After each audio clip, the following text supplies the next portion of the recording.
여러분들에게 어떤 문제가 여러분을 힘들게 합니까? 주님은 십자가에서 모든 문제를 다 끝냈음을 믿으시길 바랍니다. 예수는 그리스도라 하나님 만나는 유일한 길이고 죄와 저주에서 우리를 자유케 하셨고 사단의 권세와 운명과 사주팔자에서 우리를 자유케 하신 예수 그리스도, 그분이 이 시간에 저와 여러분에게 손님이 아니라 주인이 되는 축복의 예배가 될 수 있길 바랍니다. 여러분, 하나님 주신 우리에게 주신 약속이 상징으로 이렇게 표현되는 경우들이 많이 있음을 보게 됩니다. 이런 노아에게 무지개를 보여주면서 뭐라고 하셨죠? 다시는 물로 심판하지 않겠다. 그렇게 하시면서 무지개를 볼 때마다 뭘 기억하라고요? 하나님의 약속을 기억하라. 그렇게 말씀했잖아요. 오늘 신약에는 뭐지요? 십자가가 뭡니까? 십자가는 우리를 위하여 죽으신 구속과 하나님의 사랑을 기억하라. 그래서 상징으로 우리에게 약속한 말씀들이 많지요.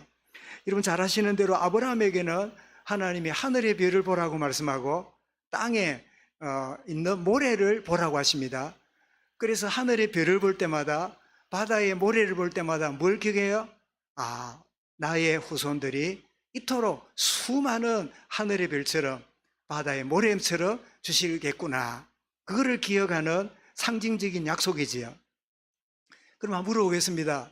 아브라함이 자녀를 몇 명 놓고 죽었지요? 예? 몇 명 놓고? 몇이난 건 아닌데 왜인지 모르겠다. 예, 이걸 보고 이제 겐또라고 합니다. 예. 사실 한 명 낳죠, 한 명. 이삭 하나 낳지요. 예? 물론 이스마엘은 이 불신앙으로 낳은 거고 약속의 자녀는 꼴랑 하나 낳지요. 꼴랑 하나 낳고 죽었는데 하늘의 별처럼 땅의 모래처럼 맞습니까? 예, 맞아요. 오늘 저와 여러분이 하늘의 별의 숫자에 땅의 모래의 숫자에 대열에 들어왔어요. 우리가 누구지요?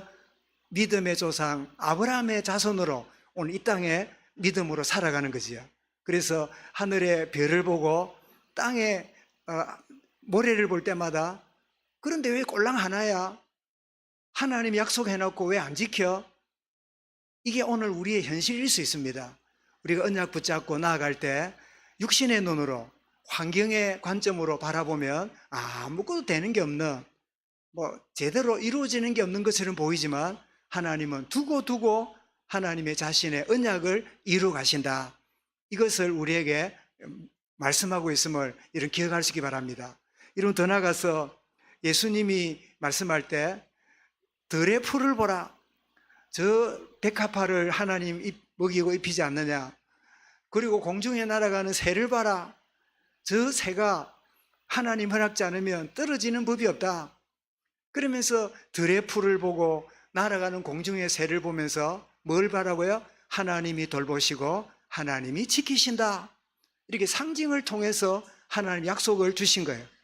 여러분, 제가 왜 이 말씀 드립니까? 여러분, 하나님의 약속은 우리 삶의 현장, 일상 속에 꽉 깔렸어요. 일상 속에 늘 널려 있어요. 다만 깨닫지 못하고 우리가 나의 의도하는 대로 내 각인뿌리 체질대로 생각하고 말하고 살다 보니까 하나님이 상징으로 다가오는 교훈과 메시지와 약속을 놓칠 때가 많아요. 여러분, 정말 작게 다가오는 하나님의 약속이 여러분에게 하나님의 언약으로 붙잡히는 축복의 은혜가 있기를 바랍니다. 제가 가끔 말씀드렸잖아요. 홍수가 나가지고 물이 차오르니까 2층으로 올라가서 안 되니까 지붕에 올라갔어요. 지붕에 올라가서는 기도합니다. 하나님, 나에게 이 구명대를 보내달라고, 119를 보내달라고 막 기도하다가 결국은 지붕까지 물에 잠겨가지고 그냥 물에 빠져 죽었어요. 그 하나님 믿으니까 천국을 또 갔는데, 천국 가서 이제 천국에 들어가는데 이 물에 빠져 죽은 사람이 천국을 보고 기뻐하는 게 아니라 입이 그냥 한 발이나 빠져나왔어요. 그 기쁘다는 말이에요? 불만이 많단 말이에요? 불만이 많단 말이에요. 그래, 하나님 서니까 또 만나자마자 하나님, 왜 내가 기도하는데 구명대를, 구조대를 119를 안 보내줬습니까? 왜 내가 빠져 죽도록 내버려 뒀습니까? 하나님 안 믿는 사람이 나를 보고 뭐라고 말하겠습니까? 이러면서 둥둥거리네요. 그때 하나님이 그 사람 눈을 자세히 보더니, 야, 그때 돼지 떠내려가는 거 안 봤나? 소 둥둥 떠내려가는 거 안 봤나? 뗏목 그 나무 쪼가리 떠내려가는 거 안 봤나? 그게 응답이었 거야. 너의 생명을 건질 수 있는 것들을 너에게 보냈는데 너는 네 방식대로 응답이 와야 되는데 생각하다가 네가 빠져 죽은 거야. 나는 너에게 끊임없이 소도 보내고 돼지도 보내고 그리고 뗏목 나무 쪼가리도 떠내려가는 걸 안 봤냐 이러니까 그때서 무릎을 치면서 아, 그게 하나님의 은혜고 응답이었구나.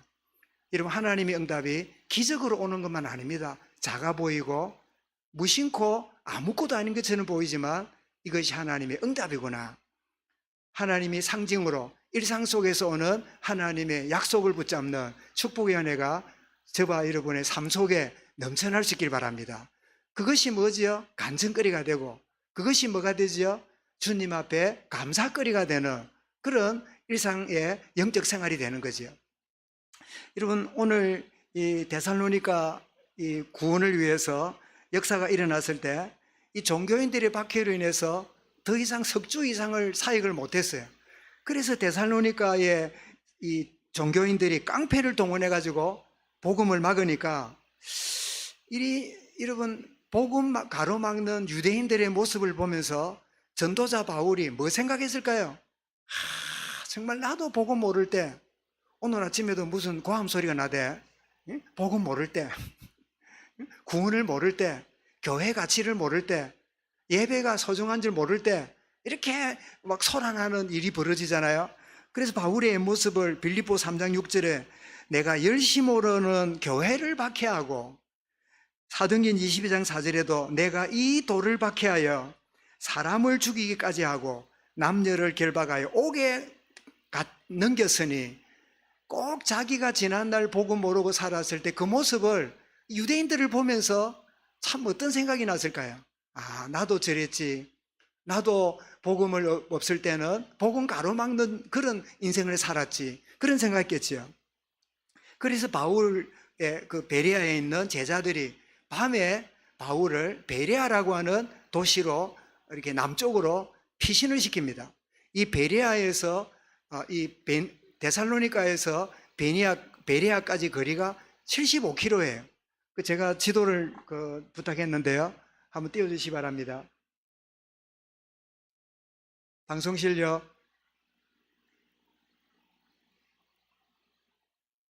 예, 안 됩니까? 그렇습니까? 예, 우리 몇 차례 이렇게 보신 것처럼 이 해안 지역으로 암비볼리, 또 아볼로니아, 그리고 데살로니가, 그리고 데살로니가의 75km 남쪽으로 떨어져 있는 어디라고요? 베레아 지역에 내려와서 이제 복음 사역을 하는 게 오늘 본문입니다. 그런데 이 베레아 지역은 굉장히 부유한 지역에 있다 그래요. 아주 잘 사는, 아주 경제적으로 넘치는 그런 지역인데 바울이 박해를 피해서 이 베레아로 왔습니다. 그런데 마태 10장 23절에 보면 이 동네에서 너희를 박해하거든 저 동네로 피하라. 그래서 겉으로는 도망가는 것처럼 보이지만 말씀의 성취예요. 그래서 이 동네가 박해를 하니까 이제 석주 복음 전했으니까 또 옮겨서 복음 운동하러 옮겨간 거지요. 그래서 남이 볼 때는 도피지만 하나님 보실 때는 구원 사역을 위한 하나님의 인도다. 여러분 가운데 나 그 좋은 직장인데 쫓겨났어. 내가 너무 좋은 그런 자리에 위치해 있었는데 억울하게 내가 그만두게 되어서 내가 그 좋았던 집을 쫓겨나고 이상한 집으로 왔어. 내가 이럴 때 너무너무 좋은 기회였는데 내가 누구 때문에 누구의 모함 때문에 어떤 사람 때문에 내가 억울하고 힘들게 되었어. 여러분 그렇게 하면서 원망하거나 불평하거나 과거를 아프게 생각하는 경우들이 많잖아요. 그런데 그게 뭐라고요? 그것이 하나님이 나를 인도하시는 방법이에요. 이때 아멘하러 언제 할 겁니까? 예, 노는 입에 아멘 하시기 바랍니다. 저 원수가 나를 모함하고 때로는 나를 괴롭히는 저자가 나를 저렇게 힘들게 하지만 그 모든 것까지도 나를 인도하시는 하나님의 방법이에요. 그것이 여러분 깨달아져야 원수가 원수로 안 보이고 핍박하는 자를 위해서 뭐 하게 되죠? 기도하게 돼요. 아, 지는 지짓을 하지만 나는 하나님의 인도하심을 받고 있는 거다. 이렇게 깨달아져야 바른 복음적인 적용이지요. 그런데 놀랍게도 데살로니가 사람들은 깡패를 동원해가지고 그렇게 했는데 이 베레아 사람들은 굉장히 너그러움과 간절한 마음으로 말씀을 받습니다. 여기 보니까 열린 마음으로, 오픈 마인드, 열린 마음으로 말씀을 받았다, 그런 뜻입니다. 그런데 말씀을 받은 걸로 끝나는 게 아니라 그 말씀 받은 거를 가지고 날마다 상고하는, 말씀을 연구하고 묵상하는, 베레아 지역이 가난한 지역이랬습니까? 부유한 지역이랬습니까? 부유하고 물질이 넘치는 지역이랬지요. 그런데 이곳에 복음이 증거되니까 그 복음을 열린 마음으로 받아들이고 매일 그 말씀을 묵상하면서 연구하고 참 깨닫는 축복을 누리고 있단 말이에요. 우리에게 뭘 메시지를 주고 있죠? 사람은 물질적인 부여만으로 만족할 수 없는 존재임을 우리에게 알려줘요. 이런 마태복음 4장 4절에 뭐라고요? 사람이 떡으로만 살 것이 아니요 하나님의 입으로 나오는 말씀으로 살 것이니라. 이건 신명기 8장 3절을 주님이 인용하신 거지요. 이 부유한 베레아 지역에 복음이 들어왔을 때 부요함만으로 만족하지 못하던 그들에게 진정한 만족이 하나님 만나게 될 때 누려지는 이 축복이 만 건데, 사랑 여러분, 여러분이 힘들게 하는 게 뭡니까? 여러분이 힘들게 하는 게 물질입니까? 건강입니까? 명예입니까? 여러분이 원하는 일이 되고 안 된 것 때문입니까? 여러분 속지 마시기 바랍니다. 여러분 하나님으로 만족하는 축복이 먼저 자리 잡을 수 있기 바랍니다. 그렇게 되면 불편은 하지만 내 인생을 힘들게 하거나 내 인생을 불행하게 생각지는 않아요. 내가 조금 부족할지라도 하나님과 함께하는 참된 부유함을 내가 누리는. 그래서 바울이 뭐랬습니까? 내 주 그리스도 하는 지식이 너무 고상해서 내게 있는 것을 뭐라고요? 배설물로 이기노라. 배설물 없다고 힘들어하고 있는, 배설물 그거 부족해서 내가 너무 응답 없다고 생각하고 있는 그런 분들이 혹시 있다면, 주님, 하나님의 은혜에 부족하여 갈급한 이거는 모르고 눈에 보이는 거 이거 부족해서 늘 주님을 찾고 있는 나를 주여 용서하여 주옵소서. 내가 주님으로 만족함이 물질보다 환경보다 우선이 되는 축복을 회복하게 하여 주옵소서. 이 믿음이 베레아 지역 사람들을 보면서 자리 잡을 수 있기 바랍니다. 자, 이랬더니 이 베레아 지역의 바울이 이 회당에 들어가 말씀을 전하는데, 근데 자세히 보면 회당에는 누구 말이 있습니까? 물어보겠습니다. 시나고게라는 회당에 유대인들만 있다? 두 번째, 유대인 아닌 이방인들도 있다? 세 번째, 이방인 중에 유대교로 개종한 사람도 있다. 1번, 2번, 3번 중에 몇 번이 옳을까요? 1번 유대인만 있다. 맞겠지요? 이방인들은요? 이방인들은 그거 못 들어가요. 유대인들만 모이는 곳이라 들어가지도 않고 들어갈 수도 없어요. 그런데 개 중에는 유대교로 개종한 사람, 이방인이고 헬라인인데 유대교 믿기로 한 사람이 있다면 회당에 올 수 있어요. 그런데 오늘 역사가 일어난 거 보니까 믿는 사람이 많이 일어나게 되므로 사도행전 13장 48절에 영생 주시기로 작정된 자는 믿더라. 그런데 헬라의 기부인들, 지위가 높은 신분에 있는 귀족들이었고 또 적지 않은 남자들, 이 남자는 가장이니까 가문 복음화를 의미하지요. 그렇다면 회당에 가서 복음을 전했는데 회당에서 역사가 일어나는 게 아니라 회당 바깥에 있는 사람들이 역사가 일어났어요. 사랑 여러분, 우리가 이 시간에 우리만 모여서 예배하잖아요. 우리가 이 자리에서 기도하잖아요. 이걸로만 여러분 생각한다면 우리 생각이 좁은 거예요. 우리가 비록 이 자리에 우리만 모여 예배하지만 우리의 기도가, 우리의 중심이 우리와 관련된 모든 곳에 하나님이 역사하고 계심을 믿으시길 바랍니다. 여러분 자녀 때문에, 여러분 가족이나 친지 때문에 혹은 말할 수 없는 어려움 당하는 여러분 주변에 있는 사람들을 두고 마음에 기도하고 있으면 하나님이, 나는 여기 앉아있지만 하나님이 거기에도 역사하시는 거예요. 그죠? 여러분 가끔 말씀드렸죠. 그 이삭과 리브가가 결혼해가지고 쌍둥이를 낳았어요. 쌍둥이 위에 놈이 이름이 뭡니까? 붉다고 해서 에돔, 에스고, 작은 놈은 먼저 나온 놈 발꿈치를 잡고 나왔다고 해서 이름 뭐라고 지었어요? 야곱이라고 지었어요. 그리고 야곱하고 에서가 자라는, 에서는 아주 남자다 보니까 아버지 이삭이 좋아하고, 이 야곱은 남자답지 못해요. 늘 그 맘마보이처럼 엄마 치맛자락 붙잡고 다니는 그런 가운데 있으니까 엄마가 애처로우니까 리브가는 그 누굽니까?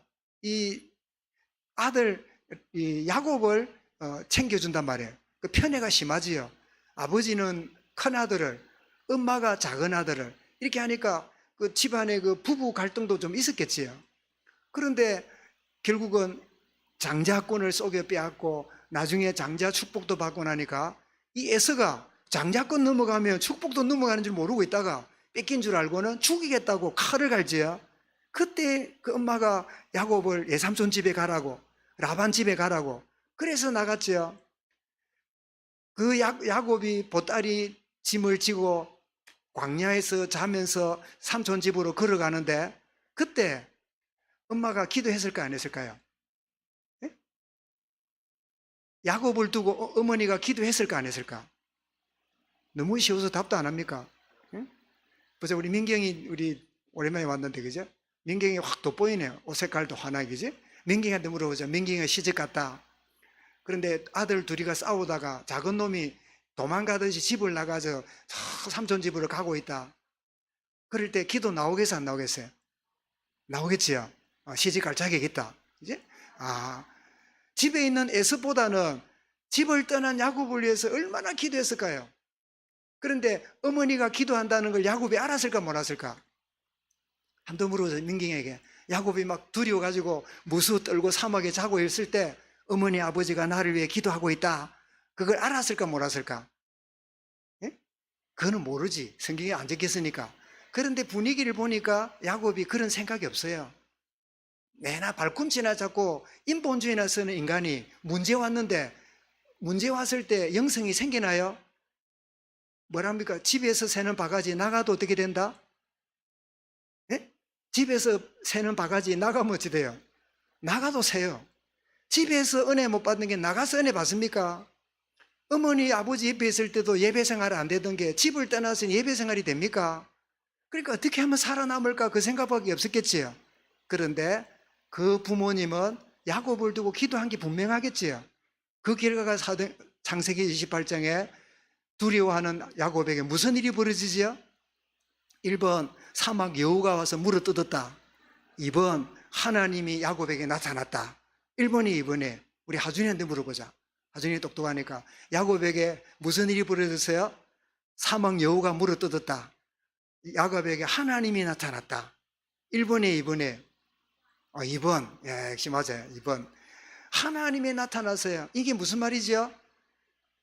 야곱은 비록 집을 떠나 있지만 하나님이 그와 함께 하신다는 사실이고, 그러면 다시 물어봅니다. 아들이 집을 나갔으니 그것도 모자라, 큰 아들이 집을 나갔으면 사냥도 잘하니까 이겨내는데, 이 부엌을 못 떠나는 작은 아들이 집을 떠났으니 그 부모가 얼마나 애가 타겠어요. 그런데 야곱에게 그날 밤에 하나님의 임재가 임한 거를 그 부모님이 알았을까 몰랐을까? 예? 야곱이 그 놀라운 하나님의 임재를 체험하고 있을 때 그 부모의 집에 있는 부모님이 그 사실을 알았을까 몰랐을까? 생각해 보니까 기록이 없지만 알 수 있는 길이 없어요. 요즘 같은 휴대폰도 엄마 어젯밤에 내가 하나님 만났다. 아버지 내가 살아계신 하나님이 계신지 알았어요. 하고 휴대폰 그거 난리 날 건데 그때 휴대폰 있어요 없어요? 휴대폰이 뭡니까? 삐삐도 없고 전화기도 없는 때라. 사람 만나지 않으면 연락을 못 하는 때라. 여러분, 우리가 이 자리에 앉아서 예배하는 시간에 우리와 관련된 모든 곳에 영향이 간다는 사실이 여러분 믿으시기 바랍니다. 여러분이 은혜 받고 살아나면 여러분 관련돼 다 살아나요. 여러분이 하나님을 향하여 열려 있으면 막힌 모든 문들이 다 열리는 축복을 보게 될 줄 믿으시기 바랍니다. 내가 살면 다 살아요.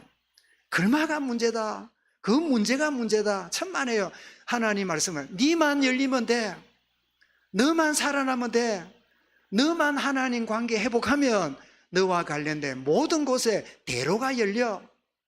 여러분, 이 원리가 하나님 복음의 원리잖아요. 그래서 이 축복을 하나님이 누리게 하시는데 이 회당 밖의 사람들에게 역사가 일어났단 말이에요. 그런데 이 적지 않은 남자들이 구원을 받고 이러는데 석주 복음 운동하고 얼마 있지 않아서 떠나야 됐잖아요. 바울이 데살로니가에. 바울이 떠난 다음에 떠나간 이후에 그 데살로니가나 베레아 사람들이 막 깡패가 와가지고 복음 못 전하도록 막았잖아요. 더 이상 못 있었잖아요. 그런 것 같으면 우리 생각에 야 데살로니가도 베레아도 그 길로 복음이 끊어지지 않았을까 이래 싶은데, 여러분 데살로니가 전설을 가보면 바울이 떠나간 다음에 그 자리에 놀라운 일이 일어나고 있음을 보게 됩니다. 이것도 안 띄워집니까? 성경이 들어왔습니까? 예. 우리 한번 보시겠습니다. 데살로니전서 2장 13절부터 한번 읽어보겠습니다. 시작.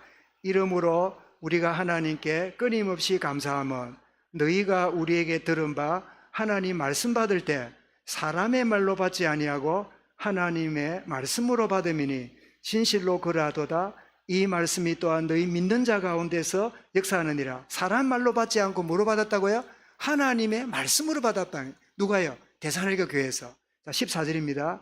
읽어봅니다. 시작. 형제들아, 너희가 그리스도 예수 안에서 유대에 있는 하나님의 교회들을 본받은 자 되었으니 그들이 유대인들에게 고난을 받은 것 같이 너희도 너희 동족에게서 동일한 고난을 받았느니라. 고난 받았잖아요. 자, 그 다음에요. 시작.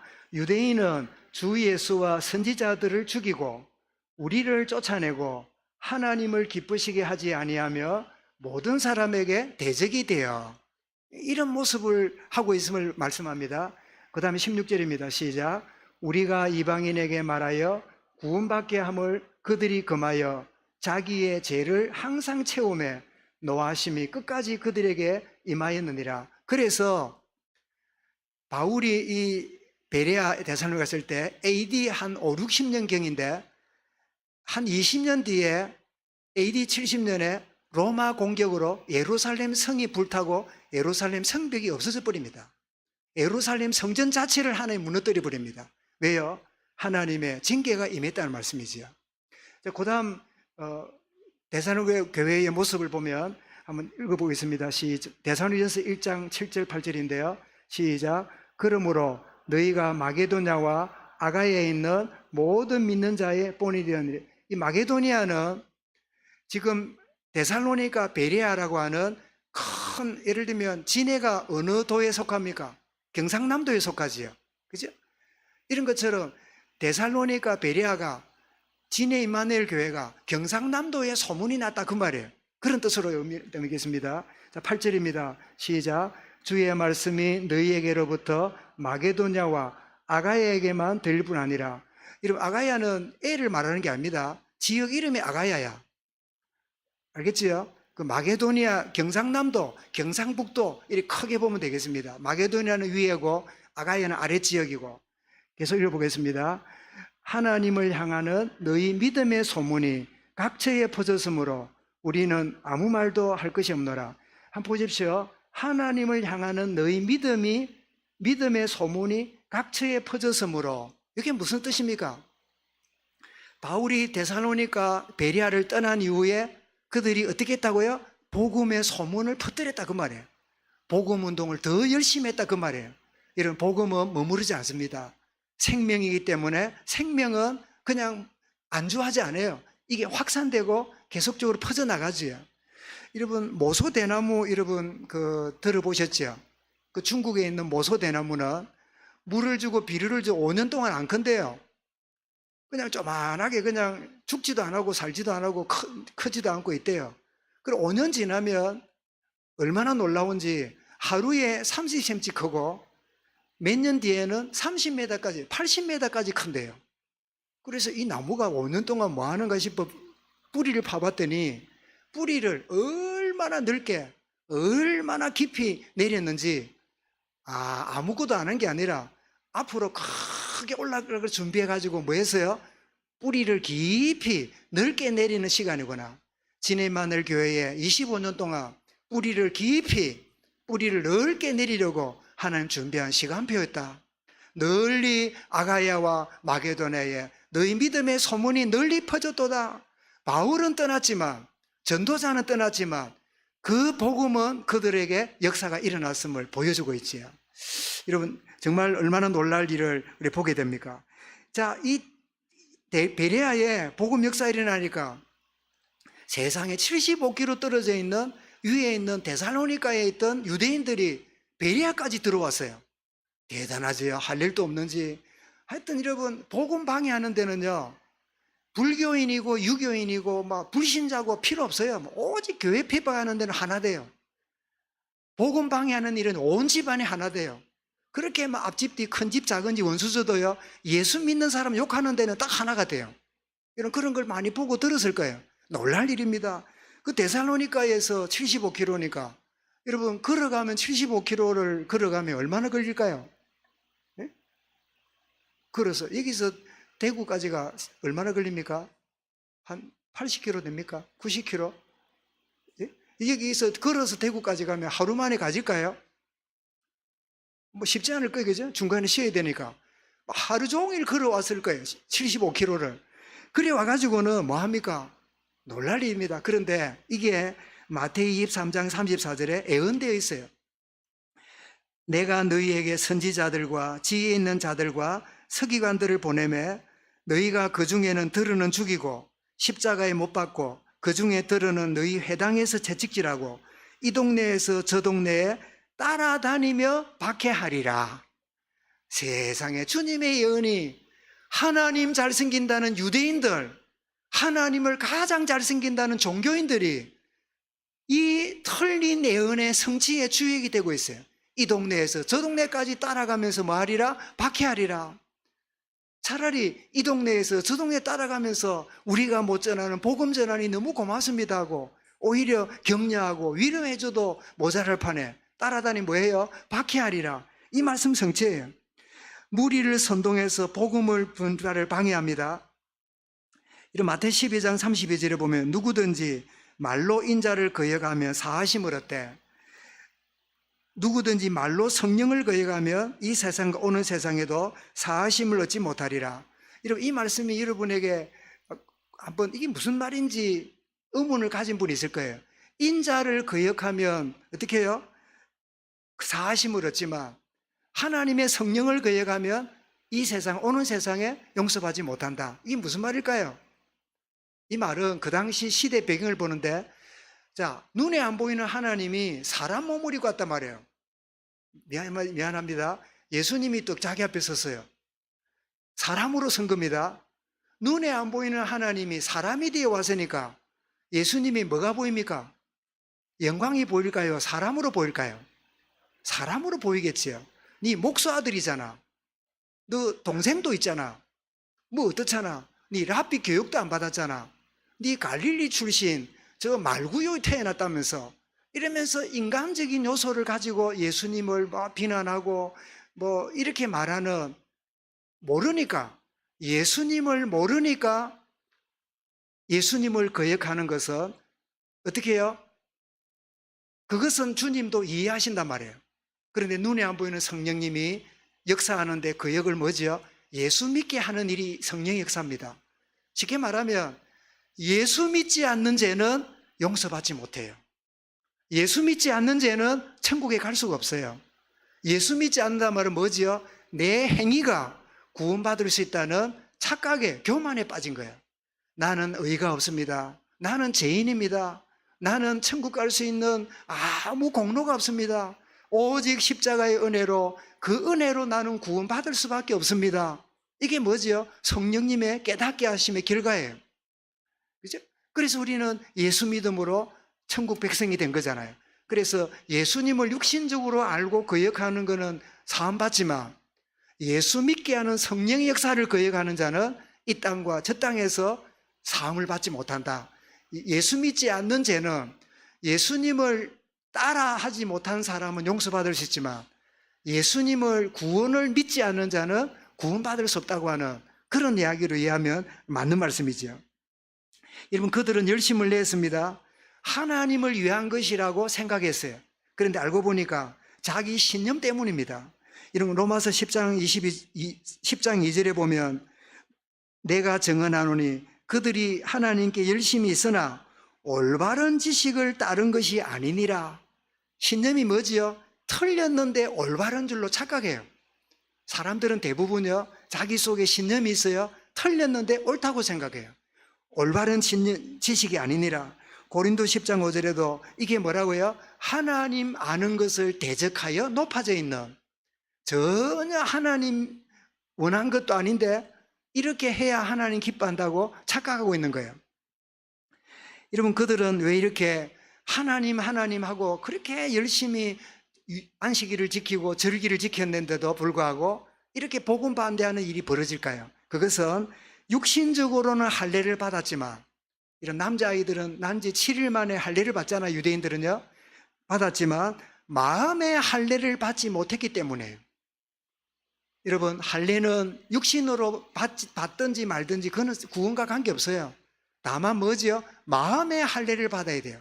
마음의 할례가 뭐지요? 그걸 보고 거듭난다고 하는 거지요.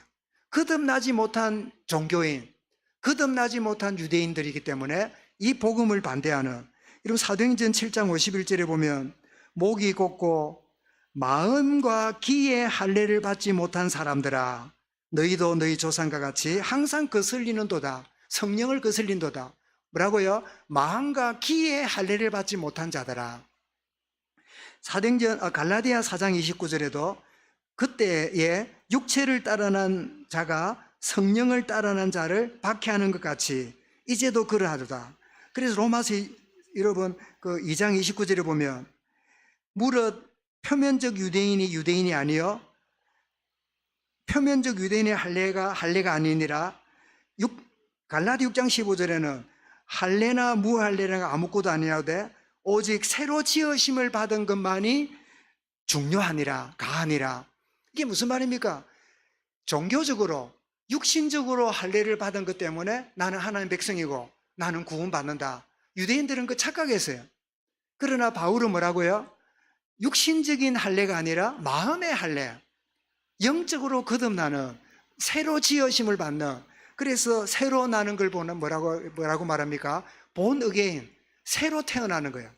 그리고 요한복음 3장에서 니고데모가 물과 성령으로 거듭나야 된다 이러니까 무슨 말인지 못 알아듣고, 내가 어머니보다 덩치가 큰데 어떻게 어머니 속에 들어갔다가 다시 나옵니까?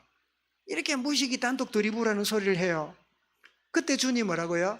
내가 하는 말을 못 알아듣나. 물과 성령으로 거듭나야 되느니라. 사랑 여러분, 여러분은 거듭났습니까? 주님이 나의 구주가 믿어진다면 여러분은 거듭난 사람입니다. 내가 얼마나 착하고 성실하고 말씀을 잘 지키느냐 때문에 천국 가는 게 아니라 하나님은 거듭난 영혼을 영원한 천국으로 받아들이시는 거예요. 우리는 육신으로는 죄인이고 육신으로 영원한 지옥 가야 돼요. 그런 우리에게 성령으로 거듭나게 하시는, 새롭게 나게 하시는, 중생을 체험한 이 비밀을 누리는 자를 하나님이 우리를 품어주시는 거죠. 그래서 우리 서론에 말씀드렸지만 자연 속에도 많은 상징들이 영적 비밀이 있습니다. 여러분, 나비가 태어날 때부터 나비입니까? 어릴 때는 뭐지요? 어릴 때는 애벌레예요. 그냥 꿈틀꿈틀 기어다니는 애벌레예요. 우리 아이에게 애벌레하고 그 다음에 배추하고 배추 아니고 애벌레하고 나비하고 비교하면 요 놈이 이렇게 바뀐다 하면 믿을까 안 믿을까? 안 믿습니다. 배웠기 때문에 우리는 이해하지. 애벌레가 나비 되는 거 도무지 상상이 안 돼요. 그런데 이 애벌레가 나중에는 크다가 뭡니까? 낙엽 이래가지고 중간에 이렇게 집을 만들지요. 그러니까 나중에 겨울을 지나고 나서는 그 조그만 구멍으로 어떻게 됩니까? 삐져나오잖아요. 삐져나오면서 뭐가 됩니까? 삐져나오면서 나방도 되고, 어떤 놈은 삐져나올 때 나비가 되고, 그러면서 애벌레하고는 전혀 다른 모습 보이지요. 이게 뭐죠? 이게 거듭남입니다. 우리의 육신의 삶이 하나님의 성령으로 거듭남. 그러므로 이 거듭나지 못한 종교인들이 결국은 뭐 하죠? 복음 반대하는 자리가 돼요. 그래서 오늘 말씀 제목이 뭡니까? 나는 지금 어디에 속해 있는가? 나는 어느 자리에 머무르고 있는가? 종교적 행위로 만족만 하고 있는가? 나는 예배드리고 헌금 생활하고 맡은 거 하고 역할을 하는, 그게 만족하고 있는 그런 자리에 있습니까?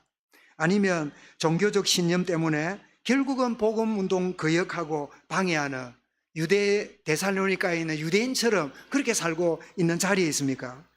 아니면 마음의 할례, 거듭남을 받아서 거듭난 사람은 말씀을 가까이 하고, 그리고 거듭난 사람은 성령께 순종함이 즐겁습니다. 성령의 인도받는 것이 설레입니다. 성령의 인도하심이 나의 삶의 특징이 되어지지요. 나는 어디에 머무르고 있는가? 나는 종교생활 자체에 머무르고 있는가? 아니면 내 신념 때문에 복음 운동을 거역하고 방해하는 자리에 있지는 않는가? 아니면 내가 거듭나서 말씀 묵상하고 하나님의 성령에 순종하는 자리로 인도받는 축복의 자리에 있는가? 우리 자신을 점검하고, 주여, 나를 마음의 할례를 받음으로 말씀을 순종하고 성령의 인도받는 걸음으로 인도받는 자리에 있게 하여 주옵소서. 이런 승리하시기를 주의 이름으로 축원합니다. 감사합니다. 주님, 이 시간도 우리에게 말씀하여 주시고 내가 어느 자리에 있는지를 일깨워 주심을 감사합니다. 종교 생활에 만족하며 머무르는 자리에 있는지, 또 나의 신념 때문에 결국은 복음을 거역하며 방해하는 자리에 앉아 있는지, 내가 거듭남으로 말씀을 묵상하며 성령의 인도하심을 받는 즐거운 가운데 있는지 우리 자신을 점검함으로 하나님 앞에 온전한 자리로 나아가도록 기도하며 주님을 바라보는 우리의 이 시간, 우리 한 주간, 우리 생애 되도록 역사하여 주시옵소서. 주 예수 그리스도 이름으로 기도드리옵나이다. 아멘.